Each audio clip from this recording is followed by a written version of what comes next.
In today's news, President congratulates Ishal for historic silver medal at Asian Rifle and Pistol Cup 2025. PG Office concludes forum on tackling delays in remand cases.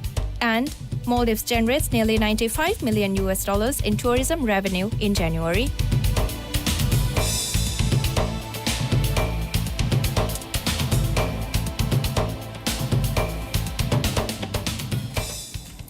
Bismillahirrahmanirrahim. Assalamu alaikum. Welcome to the English news on MMTV. I'm Aisha Tashkil with the news this hour. President Dr. Mohammad Muiz extends heartfelt congratulations to Maldivian shooter Mariam Ishal Misbah for her outstanding achievement at the Asian Rifle Pistol Cup 2025 in Thailand. The 15-year-old athlete secured a silver medal in the air pistol women's junior event, marking a historic milestone for Maldivian shooting sports. In a post on X, President Dr. Muiz lauded Ishal's remarkable feat, highlighting that this is the first time a Maldivian shooter has reached the finals of an Asian-level competition and claimed a medal. The tournament held in Bangkok saw participation from 23 Asian nations, with Ishal excelling against competitors from 21 countries to secure her spot in the final. Despite a strong performance, she was narrowly defeated by Chinese Taipei's Liao Qirong. Ishal, a student at Majidia School, demonstrated exceptional skill and determination throughout the competition. Prior to reaching the final, she set a new national record, further solidifying her status as a rising star in Maldivian sports. Her silver medal win is a groundbreaking achievement, marking the first time an athlete from the Maldives has won a medal in a major international Asian sporting event. The victory is a significant boost for shooting sports in the Maldives and serves as an inspiration for young athletes aspiring to compete at international levels. The fourth edition of the AHA Ministerial Forum takes place tonight at 9 p.m., providing a platform for government ministers to share updates on their work and address public concerns. The forum will feature 5 ministers: Minister of Social and Family Development, Minister Dr. Aishat Shiham, Minister of Higher Education, Labour and Skills Development, Dr. Ali Haider Ahmed, Minister of Islamic Affairs, Dr. Muhammad Shahim Ali Said, Minister of Economic Development and Trade, Mohammed Said, and Minister of Tourism and Environment, Tariq Ibrahim. Organized by the President's Office in collaboration with Public Service Media PSM, the 2-hour session aims to enhance government transparency and public engagement.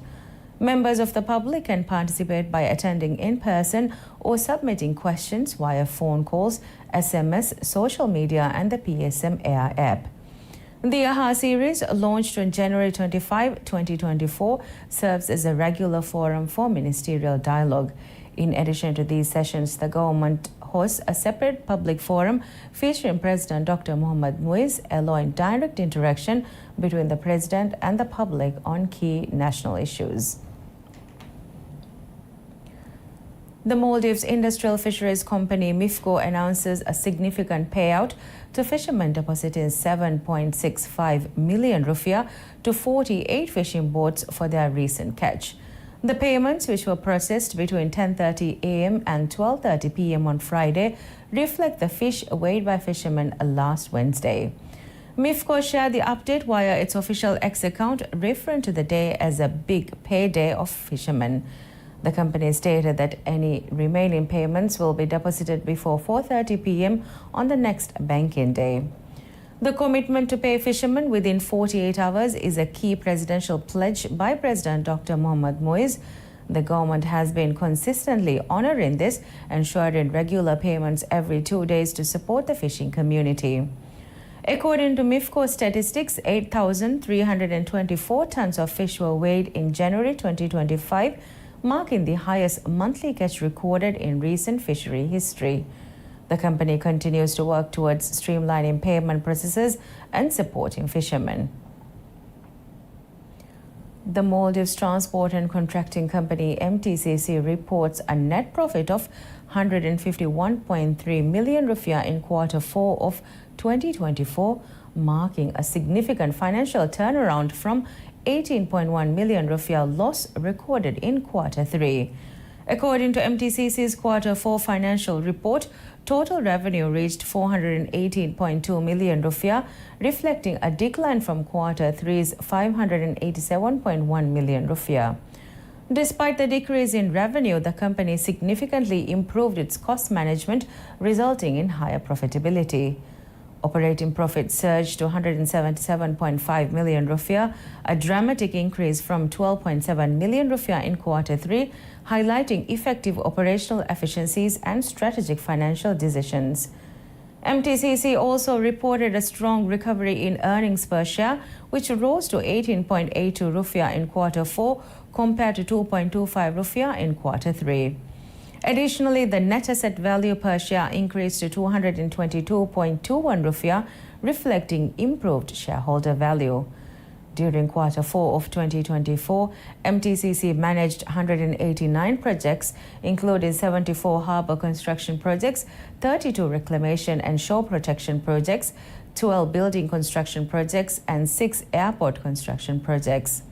Among the 9 projects completed during the quarter, notable achievements included the Xavier Funadu Football Ground sub-base works, dredging of the Hulumale Harbour, Halif Bara Channel and Maintenance Dredging Project, the design and construction of the Hadal Kumundu Harbour Channel, and the development and expansion of Mafaro Airport. In addition to its infrastructure projects, MTCC continued its corporate social responsibility CSR initiatives, including Suzuki Beach Cleanup 2024 and providing equipment support for the MNDF Air Station project in Gan. The Prosecutor General's Office organizes a special forum for the Maldivian judiciary to find solutions to the issue of prolonged remand and identify ways to expedite court trials. The forum held on Thursday brought together over 60 participants, including judges from High Court, lawyers, and magistrates from the Criminal Court, Drug Court, Juvenile Court, Magistrate Courts, along with key judicial officials. With limited space and resources posing challenges to the efficiency of court proceedings, the forum focused on identifying measures that agencies within the justice system could take to accelerate trials. Discussions also highlighted the role of the PG Office as the central authority in the criminal justice system, emphasizing its responsibility in addressing delays in remand cases and streamlining judicial processes. Judges at the forum raised concerns about staff shortages and inadequate court facilities, both of which continue to hamper the smooth progression of cases.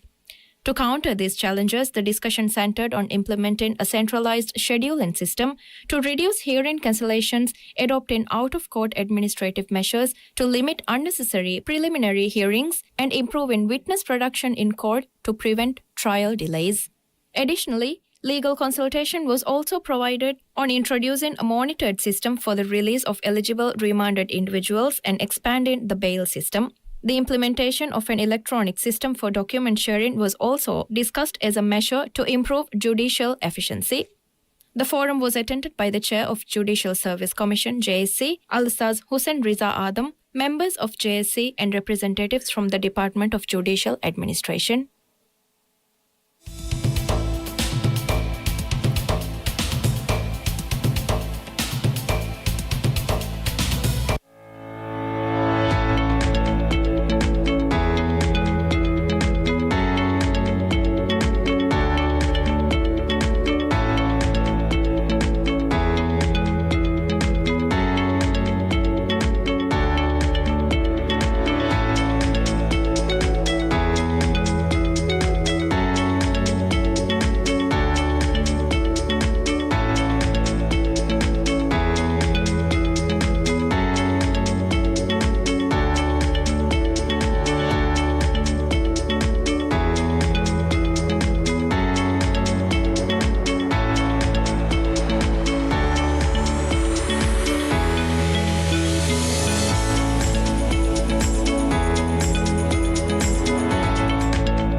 Welcome back and continue with local news.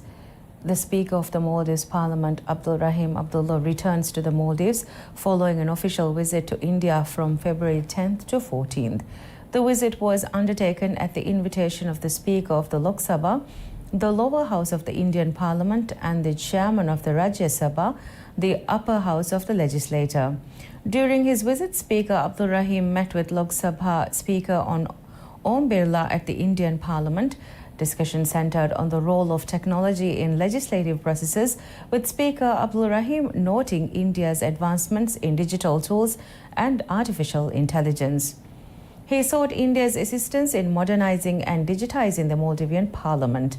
In response, Speaker Om Birla assured technical support and pledged to provide training for Maldivian members of Parliament and parliamentary staff to enhance their legislative expertise. Speaker Abdul Rahim also met with the Chairman of the Rajya Sabha and Vice President of India, Sri Jagdeep Dhankar. Their discussions focused on strengthening parliamentary cooperation between the two countries, as well as fostering closer ties in trade, tourism, and regional stability.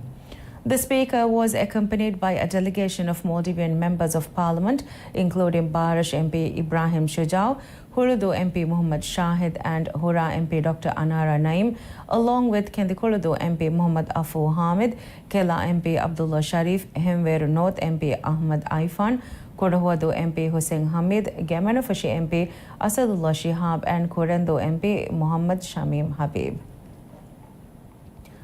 The Maldives Inland Revenue Authority MIRA reports that the state earned close to $95 million from the tourism sector in the first month of 2025, marking an 11% increase compared to the same period last year.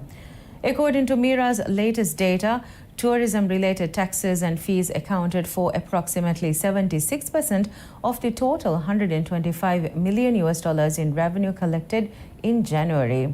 The increase was largely driven by a rise in the tourism goods and services tax TGST and other key revenue streams.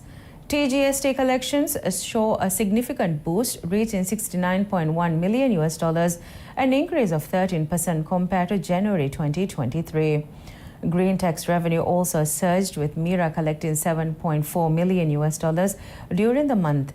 Additionally, the authority recorded $7.4 million in airport development fees, reflecting a 12.1% increase from the $6.6 million collected in the same month last year. Meanwhile, departure tax revenue rose to $7.3 million, up from $6.4 million in January 2024. However, revenue from land rent for tourism businesses experienced a decline. The government collected $4.2 million in rent for leased land, marking a 14% drop from the $4.9 million recorded in January last year. The state trading organization STO imports the first batch of coconuts to the Maldives as part of its efforts to provide affordable goods for Maldivians during Ramadan. The company announced that the coconuts imported from India will be available for sale at STO People's Choice store from Saturday, priced at 5 rupiah per coconut. STO has set the price of coconuts at a significantly lower price than the current market price, which ranges between 10 rupiah and 25 rupiah. The initiative aligns with the government's broader efforts to maintain affordability of essential goods during the holy month of Ramadan. In addition to coconuts, lemons will also be available at STO People's Choice outlet from Saturday. As part of its Ramadan preparation, STO has organized imports into 4 categories, covering basic food items, fresh vegetables and fruits, processed foods, and cooking utensils. STO emphasizes its commitment to ensuring affordable access to essential goods for both the public and businesses, drawing on past experience to improve market stability. The company stated that it closely monitors market prices, identifying items experiencing price surges and implementing swift measures to stabilize costs. The Health Protection Agency HPA advises Hajj and Umrah pilgrims departing from Maldives to complete the required vaccinations at least 14 days before travel. The recommendation is aimed at safeguarding pilgrims from infectious diseases as millions of people from around the world gather in Saudi Arabia for the annual pilgrimage. It also seeks to reduce the risk of disease transmission upon their return to the Maldives. According to the HPA, the mandatory vaccines for Hajj and Umrah pilgrims include the meningococcal conjugate vaccine, influenza vaccine, and oral polio vaccine. The agency has urged all Hajj and Umrah service providers as well as individual travelers to ensure vaccinations are completed within the stipulated time frame. Additionally, the HPA has recently revised the polio vaccination requirements for Hajj and Umrah pilgrims. Under the updated guidelines, individuals who have completed 3 doses of the polio vaccine during childhood can provide official documentation are exempt from receiving an additional dose. However, those who did not complete all 3 doses are unable to present proof of vaccination are required to receive 1 dose of the polio vaccine before travel. The HPA stated that vaccination requirements are based on disease prevalence and transmission risk in the Maldives. The agency also noted that requirements may change depending on advancements in vaccine development and shifts in disease prevalence. Any updates to the vaccination guidelines will be publicly communicated to ensure compliance and health and safety.